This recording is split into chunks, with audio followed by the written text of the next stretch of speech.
Here's a little show and tell for an instrument which I think many viewers will find of interest. It's fairly rare. Many people have heard of double-belled euphoniums, which is a kind of duplex brass instrument that has two bells. It's really like most of two instruments plus some common tubing that they both share. And with the double-belled euphonium, you have a small bell that kind of sounds like an alto horn, maybe a little bit like a trombone, and then the bigger euphonium bell and all the associated tubing and bore leading up to that. You can't play them both at the same time. You use an extra valve to shift between one instrument and the other. So another kind of duplex instrument is the Echo Cornet, which is the one pictured here. I've just had this restored. It was previously restored, but then sat in an attic for quite a while and needed some more tender loving care. But it's a beautiful instrument. This is a Boosey from England. It's got a gold-plated mouthpiece. It's a silver-plated brass instrument. And the reason it's called an Echo Cornet is that it is a duplex instrument, and like the double-belled euphonium, it has an extra valve to shift between the two instruments that are part of the single instrument, and essentially shifting between the two bells. The regular bell is, of course, a regular cornet bell, but instead of a small bell, it does have a small bell, but it has a permanent mute attached to it. So you might think of it as being a bell up to this point with the mute. You can't detach it, although you can detach the whole echo assembly if you don't want to use it. And I'll show that later in this video. So it's silver plated, and other than the fact that it's an Echo Cornet, it's not particularly remarkable to the best of my knowledge, except in its provenance. Oops, almost pulled the tuning bit out. I'll give you a look at the bell engraving. So Distin was a instrument maker, inventor, performer, whole family involved, but Distin was associated with Boosey in the early days, and this instrument still bears the Distin trademark. There's the Boosey marking, Regent Park, or Regent Street, London, serial number on the bell, sole agent, William Pond, New York, sole agent for the USA. So this was made normally and then sent to the USA. It's not a special version for the USA. So I've done a lot of work on the provenance for this, and I'll kind of read that off while looking at the instrument.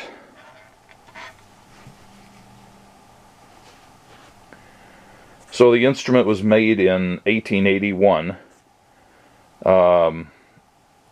In those days, Boosey had a procedure where they would order complete valve assemblies by a different company. Actually, they had several different companies that made valve assemblies for them. Then they would make the balance of the horn and then assemble everything in the Boosey factory. The valve assembly was made by Der Kinderen. So that was one of their valve subcontractors. They each had their own serial numbers, so if you look on the valve, you see one serial number. If you look on the bell, you see a different serial number. So they weren't correlated in that regard, except in the Boosey factory records. We know that from the Boosey factory records that a specialist craftsman by the last name of Jacob put this instrument together. He was a versatile craftsman there. He specialized in trombones, but he was often asked to make experimental or custom instruments. Ordinary cornets would have been made by someone more junior, but with things like the Echo Cornet, it needed more experience, so Jacob was involved. And by the way, Distin's involvement with the company lasted until around 1950. The Boosey factory was just off of Hyde Park in London at Stanhope Place. That was their factory, and their retail premises were on Regent Street. The factory records show that the valve assembly of the instrument was one of a batch of 6 that were ordered from Der Kinderen in June of 1881, received at the Stanhope factory in August of that year, and then a batch of 6 instruments using those valves were started a few days later and completed in September of 1881. Then it was sent to their polisher, and then finally sent to the Regent Street facility in early October of that year. The instrument is stamped on the bell with the name of William A. Pond of New York, who was Boosey's sole selling agent in the United States. It was received by Pond and reportedly sold by Pond on April 17th of 1883. We don't know to whom. No record of that I've been able to unearth. At some point this instrument had some triangular patches soldered to the bell. You can see all 4 of them there. And there's a corresponding set on the outside that more or less lines up. They're not actually dead nuts in alignment, kind of like they were just put on by eyeballing it. So while this one points here, the one on the back is just a little bit clockwise from this view. Because they don't line up, there has been some speculation that at some point in time this may have been on display and maybe nailed to a wall or something. It seems unlikely to me on such a nice instrument as this. But if they were patches covering up holes, then you think they would be lined up with the holes. And they're displaced enough where I don't think they're covering anything up. I suspect they're decoration, or perhaps somebody was doing an experiment with bell resonance or something and thought maybe that would change the way it played. But sometimes players who have a show instrument will do things like this just to make them look unique and generate some excitement about the performances that they're involved with. The first known owner of this instrument was a musician named Dana Mora Garrett. He was born in Muncie, Indiana on February 16th, 1903. He graduated from Muncie High School in 1920. He would have been about 17 years old at the time. After his high school graduation, he reportedly played cornet at a very high level in one or more circus bands for a couple of years, and was considered at that time to be a cornet virtuoso. It seems unlikely he owned this instrument at that point, although by that time this cornet had been around for quite a long time. In 1923, he joined the Sousa Band, according to the official roster of the band, and remained with the band until 1926.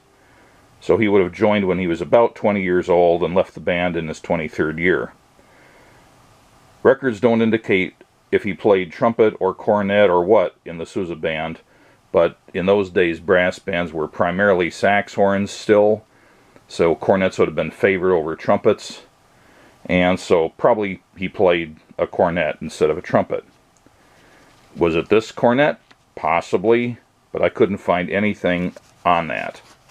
After leaving the Sousa Band, or perhaps after one or more intervening gigs he may have had, he joined the Capitol Theater in Washington, D.C. as their first trumpet player. In 1940, there was an advertisement by the Martin Company for their committee model trumpet, and along with several other brass virtuosos, it lists him as a former member of the Sousa Band and a member of the Martin Committee that was associated with the committee trumpet. So basically celebrity endorsements, even if it's just by association. He would have been about 37 years old at the time of that Martin advertisement. When World War II came along, he was drafted into the U.S. military on February 16th, 1942, so he was about 39 years old at that time, and was residing in Washington, D.C. before that. And he probably would have been, because he was playing in the Capitol Theater in D.C. Don't know when he got out of the service, or which branch of the service he was in. I've been trying to figure it out, but the appropriate national archives in that regard have been closed due to the government shutdown. And so I'll probably find that out later, although I do have some kind of vague indication that he may have been in the Marine Band in D.C. After that, the information I found kind of withers out. I know he died in November 3rd of 1955, which would make him about 52 years old, and buried in Burtonsville, Montgomery County, Maryland, which is halfway between Washington and Baltimore. Some reports say he took his own life, but I haven't been able to corroborate that with any source that I would consider really reliable. Now, a former friend of mine, a guy named Robert Pallansch, also of the D.C. area, he had played in the Army Band in the D.C. area, and he was taking lessons from more experienced players, and one of his teachers was Dana Mora Garrett. And he had told me once about this beautiful Echo Cornet that he had seen while taking a lesson from one of his teachers, and that it was a Boosey, and that it had these really interesting triangular patches on the bell. So, because other provenance says that Garrett owned this exact instrument, and because my friend Bob Pallansch remembered seeing it in his hands, that is, to me, adequate evidence that he did in fact own this exact instrument. At some point, it left the possession of Garrett, either on his death, maybe it was sold as part of his estate, maybe he sold it earlier, don't know. It ended up at a music shop in New York City, the Center for Musical Antiquities, where I think it sat for quite some time. But I can't find any evidence on when they acquired it, only that they sold it in 1983 to a friend of mine who has since passed away.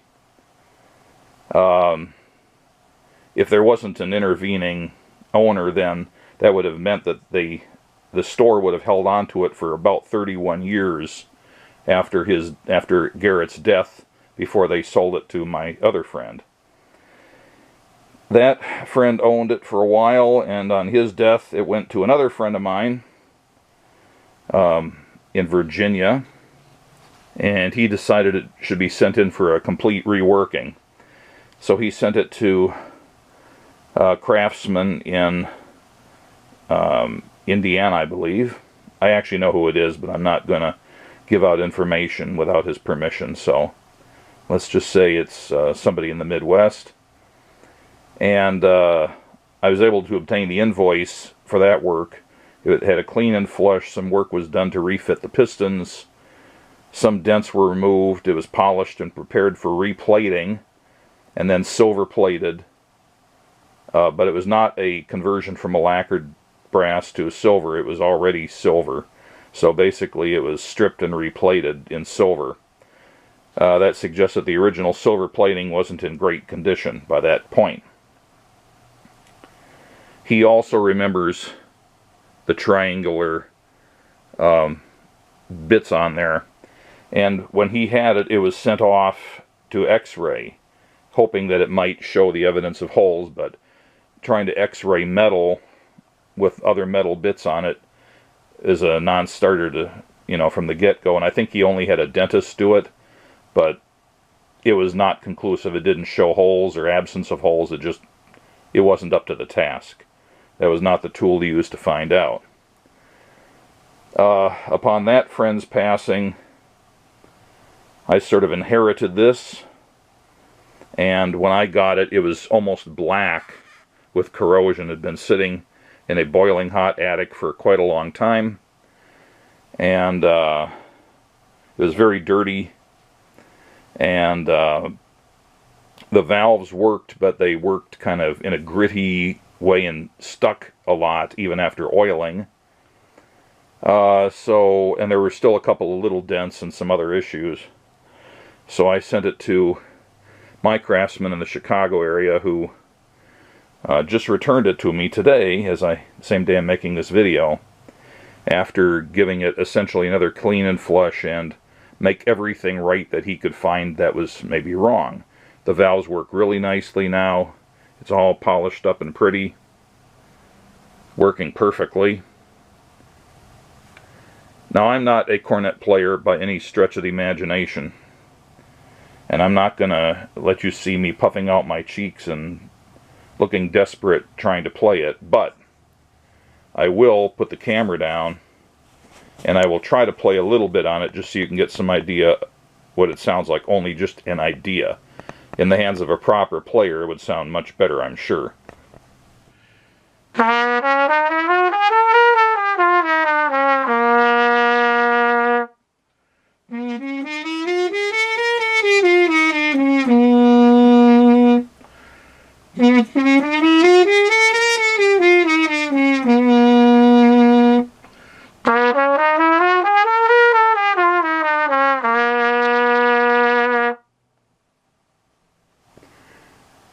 This is the original case for the instrument. Quite pretty. I've done some repairs in it, but mostly for this box area up front. It has a place for the lead pipe or bit, a couple of mouthpieces, and on a leather hinge it has a compartment for putting the echo assembly and also the tuning slide that goes with the echo assembly squirreled away in there. It has a primitive set of latches like this, and a place to put a small padlock. This is actually not the original. It's identical to the original, except the original one was all rusty and had been bent up so badly it was not really restorable. So I was surprised to find out that they had essentially the same exact thing in the hardware store, so I just replaced it with like size and shape.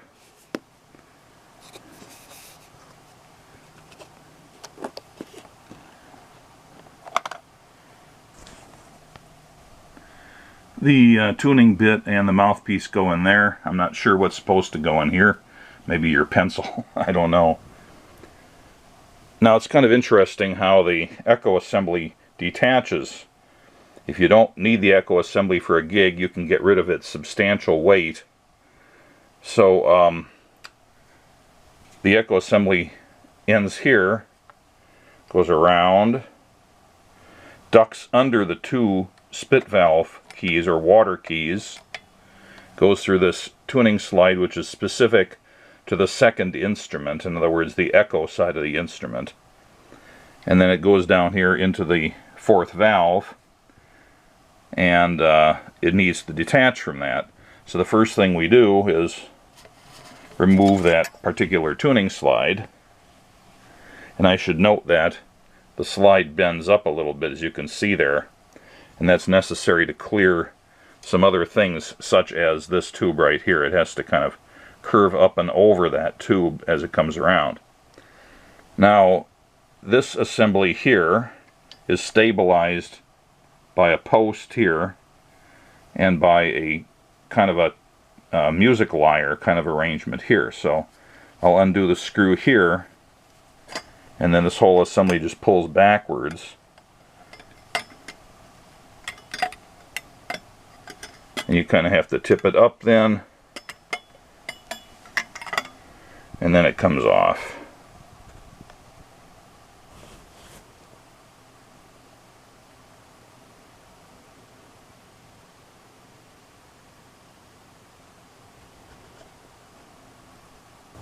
So the Echo assembly and its tuning slide are now wrapped in the towel and stuck in here.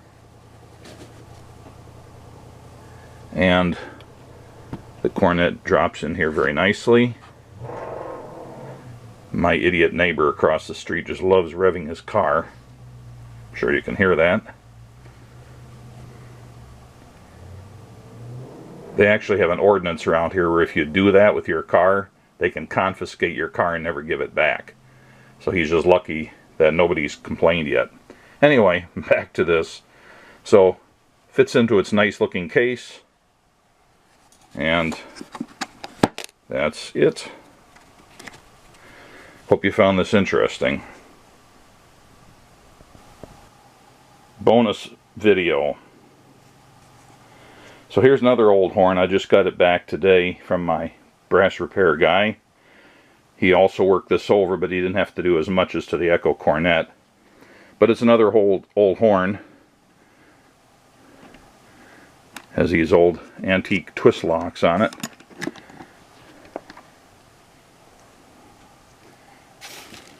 This case isn't as pretty or in as good a condition. So this is a Cornopean, an early type of cornet, but before the Perronet valves were invented, basically. So Perronet valves is a kind of piston valve that everybody uses now. If you've got a piston valve, it's almost certainly a Perronet valve. But there were other types of piston valves that existed before. Just to name a couple, the Vienna valve and the Stolzel valve. The Cornopean is pretty much defined by its use of the Stolzel valve. You can see something looks Dr. Seussy here. So these are very simple pistons in here. They don't have the complexity of their inner structure like a Perronet valve does. But they work just fine, except that the air column has to make abrupt right-hand turns. You know, it's not very sophisticated. Everything just goes straight in. And the pistons are basically just metal tubes with holes drilled through them, you know, in one side but not necessarily going through. So for example, you have the air coming in from the mouth pipe back there. It makes one loop around, comes over there, comes around again, and it comes into this valve, which is the third valve, and it needs to get out to go to the next valve. Well, ordinarily it'll make a right hand turn. It just comes in through a hole in the piston, and it doesn't have a hole to exit, so it just goes out through the piston, which again is just a piece of tubing. It's not plugged at the ends. The only way the air can get out is to come out the bottom of it, loop around and come in to the second valve, which is just a mirror image of this one. And if the valve isn't pushed, it comes out here and it just makes a right angle into here. And again, if the valve isn't pushed, it makes a right angle turn and comes out the bottom, comes around and goes to the bell. But if you do push the valve down, now the incoming air gets routed back around through over, actually it goes this way, it comes this way, and then comes out the bottom, and so on. So it's just a different type of valve, but I think they look kind of cool. You just look at them and you say, what's wrong with that horn? Something isn't right. It's missing tubing or something. So you can tune this to a couple different pitches with different length lead pipes.